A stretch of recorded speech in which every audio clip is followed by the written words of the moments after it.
Hello friends, welcome back to my channel Anjali লাইফস্টাইলে তোমাদেরকে অনেক অনেক ভালোবাসা দিয়ে ব্লগটা শুরু করছি। এখন বাজে ওই দুপুর 2টো মতো। আজকে সকাল থেকে একদমই কোনো ভিডিও শ্যুট করতে পারিনি। টিপটিপ করে বৃষ্টি হতেই রয়েছে আর কাজেরও অনেকটা দেরি হয়ে গেছে, যার কারণে আবার ক্যামেরা দিয়ে শ্যুট করতে গেলে আবার একটু সময় লাগবে, তার জন্য কাজে দেরি হয়ে যাবে। তাই কাজবাজ সেরে এই স্নান করে ঠাকুরকে পুজো দিয়ে এখন যাব খাওয়া দাওয়া করতে। আর ওদিকে ছেলে ভাত বেড়ে টেবিলে সাজিয়ে রেখেছে, আমাকে ডাকছে কখন থেকে, মা এসো এসো খেতে এসো। তাই বললাম দাঁড়া, আগে আমি ব্লগটা শুরু করে নিই। আজকে সকালবেলাতে একদমই ব্লগটা শুরু করতে পারিনি, কাজবাজ আজকে তোমাদের সঙ্গে খুব একটা শেয়ার করতে পারবো না, তো যেটুকুনি পারি সেটুকুনি শেয়ার তো করতেই পারবো, তাই না? তো স্নান করার পরে তো আর কাজকর্ম খুব একটা থাকে না, যেগুলো থাকে আর কি সেগুলো ওই টুকটাক, তো সেটাই তোমাদের সঙ্গে আজকে শেয়ার করব। আর ওদিকে আমার ছেলে ভাত বেড়ে রেখেছে আর আমি খাবারটা গরম করতে দিয়েছি। আজকে গাটি কচু দিয়ে চিংড়ি মাছ দিয়ে রান্না করেছিলাম, আর এরকম লম্বা লম্বা সরু এক ধরনের মাছ নিয়ে এসেছে, সেটা তো একদমই আমি চিনি না। তো সেই মাছটা আমার হাজব্যান্ড ভালো চেনে, ও নিয়ে এসেছিলো বাজার থেকে। তো এটাকে আমি ওই গাটির মধ্যে দিয়ে দিয়েছি, গাটি কচু দিয়ে।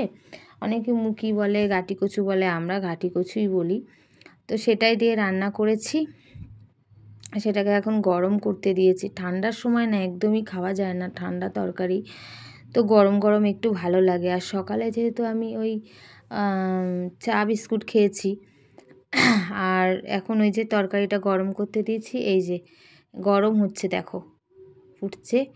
এবার গরম গরম খাবো, তাহলে দুটো ভাত খেতে পারবো। ঠান্ডার সময় একদম ঠান্ডা খেতে ইচ্ছা হয় না, মনে হয় গরম গরমই ভালো লাগে।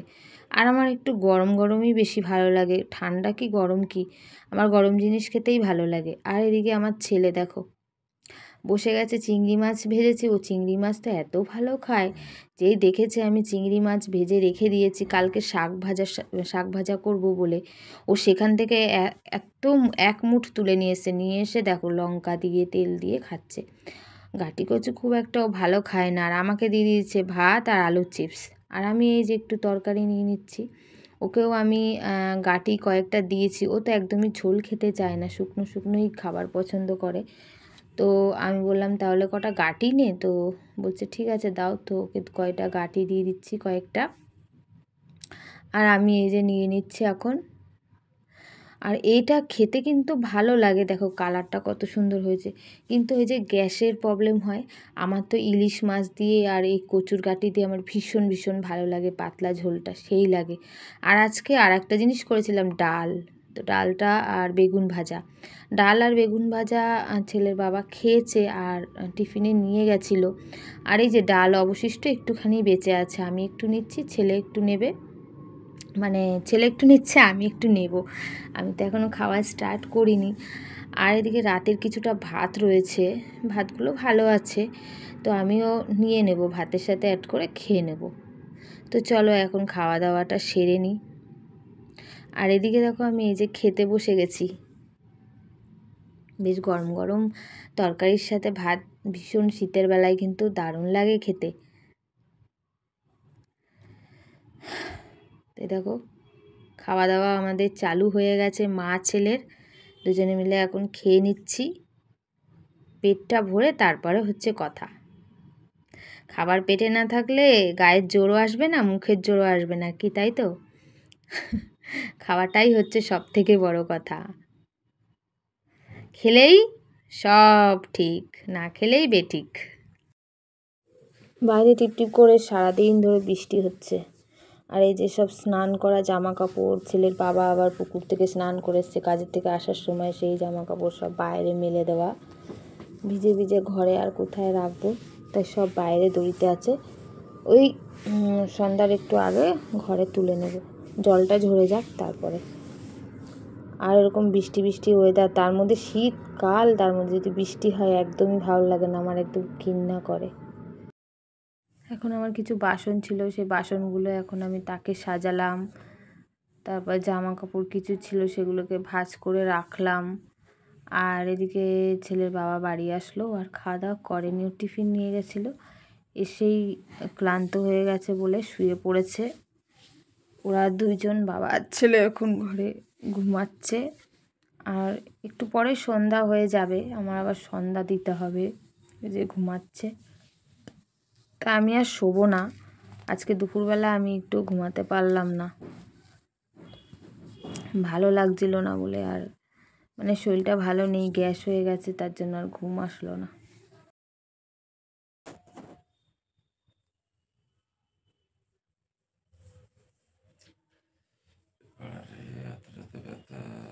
হাতে কি হলো?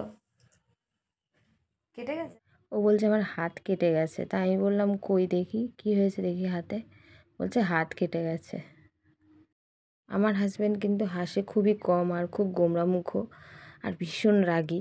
তো আমি ওর পিছনে একটু লাগতে ভালোবাসি। দেখো, ও ক্যামেরার দিকে তাকাবে না, আমি জোর করে করে এই যে আগের একটা ব্লগে আমি বলেছি তোমাদেরকে, ও ক্যামেরার দিকে তাকাচ্ছে না, কম্বল দিয়ে মুখ ঢেকে নিচ্ছে। তাই আমি বারবার বলছি তাকাও তাকাও। এই একটু মজা করছিলাম জাস্ট। তো ছেলে গেছিলো দোকানে, দোকান দিয়ে আসলো, চিনি দুধ নিয়ে আসলো, চা বসানো হচ্ছে।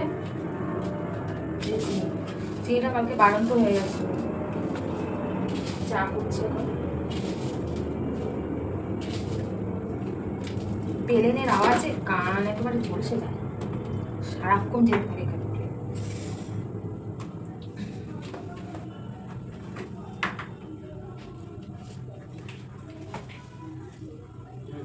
একটা চামচ আনতে হবে, চামচগুলো গেছে।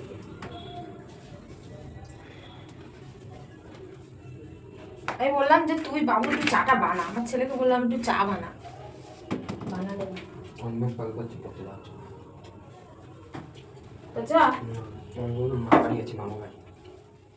এখানে ছেলে এসে আমাকে বলছে যে মা আমি আজকে পড়তে যাব না। আমি বললাম কেন যাবি না? বলছে না আমার ভালো লাগছে না, যাবো না। আমি বলছি না, পড়া কামাই দেওয়া যাবে না, সামনে পরীক্ষা, পরীক্ষায় বসতে গেলে তোমাকে পড়া এখন কামাই করা যাবে না, পড়াটা করতে হবে। তাই ওকে বলছিলাম আর একটু বকা দিচ্ছিলাম। আর এত পড়াশুনো নিয়ে না এত চিল্লাতে হয় আমার ছেলের পিছনে, কি বলবো, আর ভালো লাগে না। সামনে মাধ্যমিক, আর আমার টেনশানে না মাথায় কোনো কাজ করছে না, কি অবস্থা যে করবে পরীক্ষায় বুঝতে পারছি না। এদিকে আমি যখন বকবো তখন একটু বই নিয়ে বসবে, তাছাড়া তো বই নিয়ে বসবেই না, আর ফোন দেখবে, আর কোথায় বন্ধুদের সঙ্গে ঘুরতে যাবে, এইসব চিন্তা, এখানে যাবে সেখানে যাবে। তাই নিয়ে ওকে একটু বকাবকি করছি, আর এদিকে চাটা করে নিচ্ছি।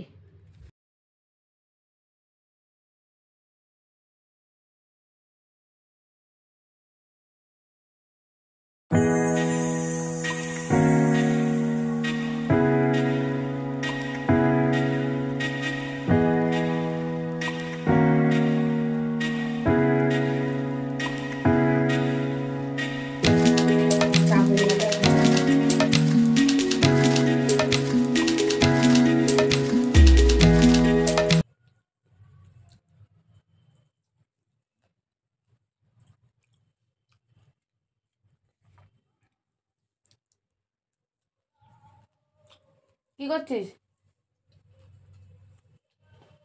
চাটা খেয়ে নে, ঠান্ডা হয়ে যাচ্ছে তো। খাওয়ার সময় ফোন লাগে তোর? খাওয়ার সময় ফোন লাগে। তো বাবু এখন যাচ্ছে পড়তে। যাচ্ছিস তো? কটায় ছুটি হবে? 9:30। হ্যাঁ 9:30 15টা। পড়ে টোরে বাড়ি চলে আসবি, কোথাও যাবি না কিন্তু।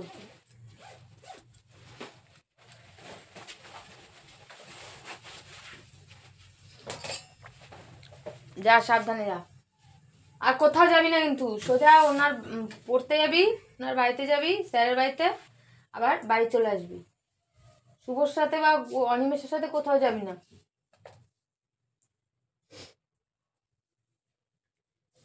দিনকাল ভালো না, রাত করে, বেশি রাত করে বাড়ি না আসাই ঠিক। রাস্তাঘাটের অবস্থা খুব একটা ভালো না।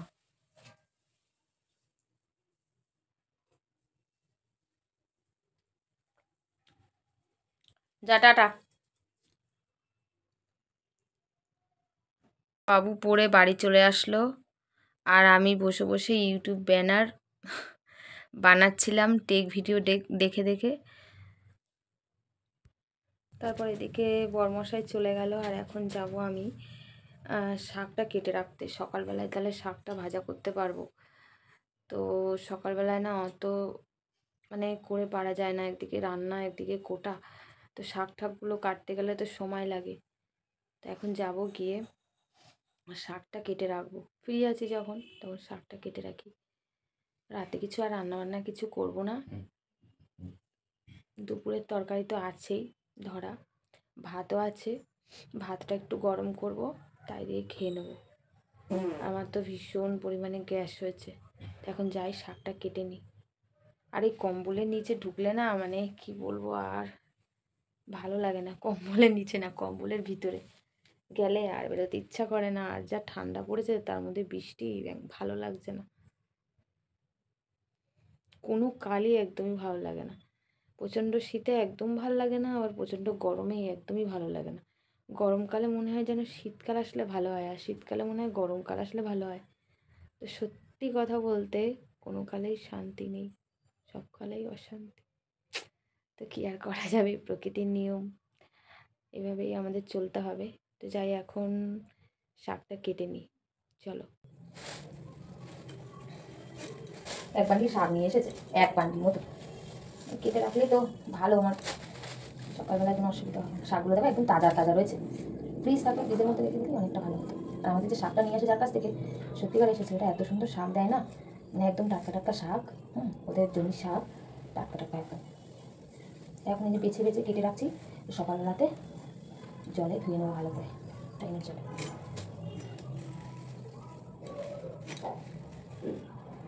ঝুড়ি দরকার ছিল। বাবু ঘর দিয়ে আমাকে একটা কিছু না,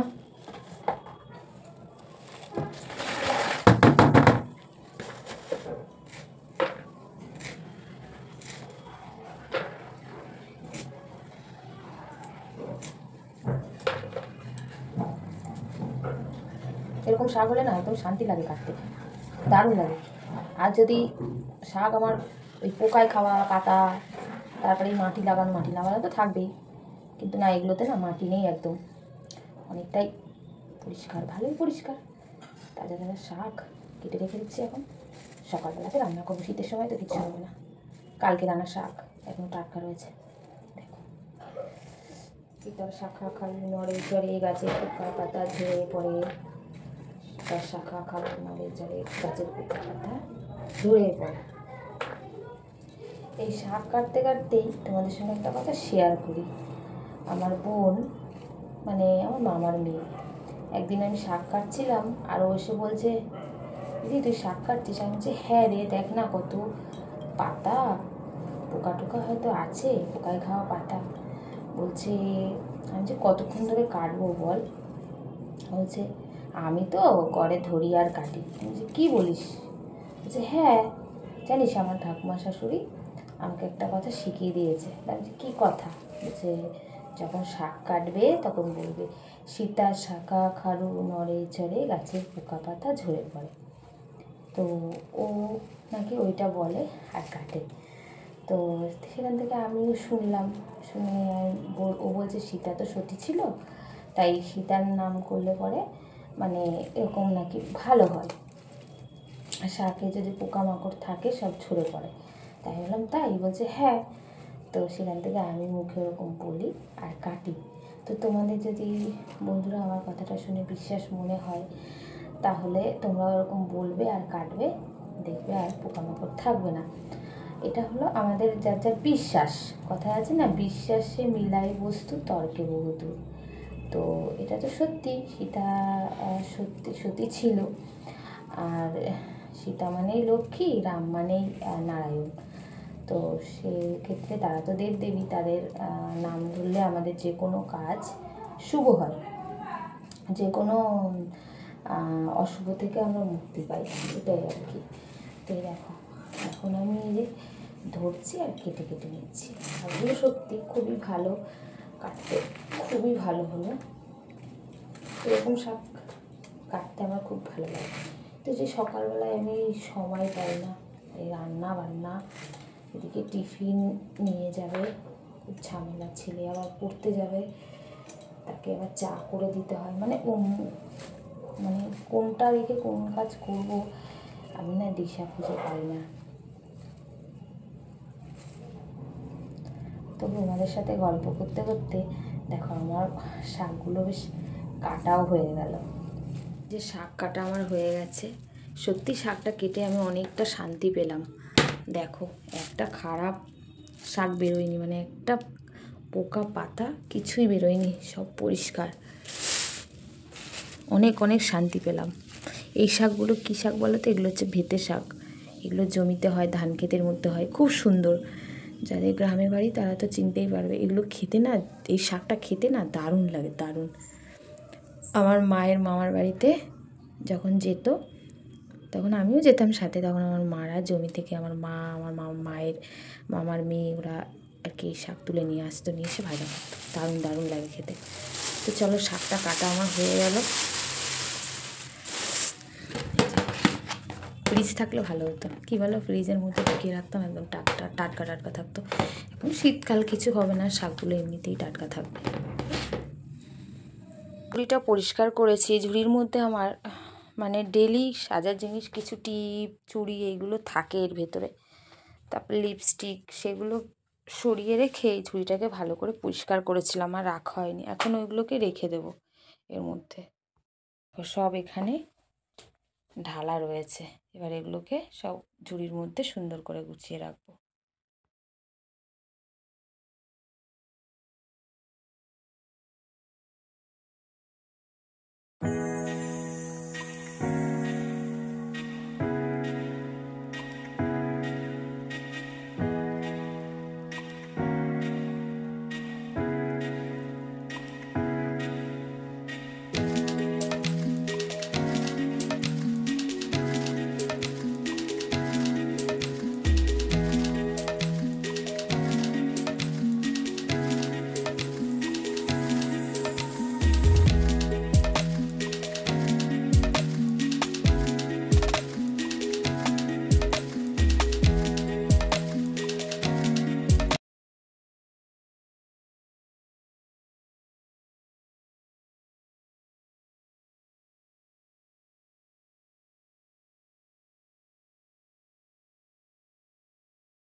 কিছু জামা কাপড় ছিল, এই যে বাইরে ছিল, এগুলো আমার বরমশাইয়ের কাজের জামা কাপড়। তো সেগুলোকে এখন তুলে এখানে রেখে দিলাম। সকালে যদি রোদ্দুর বেরোয় তাহলে বাইরে মেলে দেব, তা না হলে ওই 2-3 দিন লাগবে শুকোতে। আর এদিকে দেখো, ওই যে বসে বসে ওর কাজও করছে। আমি বললাম খেতে আয়, ও বলছে না এখন খাবে না, ওর মতো খাবে। তো যাই হোক, আমার খুব খিদে পেয়েছে, আমি আর পাচ্ছি না। ওর ভাতটা গুছিয়ে রাখবো আর ওর বাবার ভাতটা রেখে তারপর আমি খেয়ে নেবো। আজকের মতো এখানেই ব্লগটা শেষ করছি। তো চলো, টাটা। আবার দেখা হবে নতুন একটা ভিডিওর সঙ্গে, নতুন একটা দিন, নতুন একটা সকাল। Good night.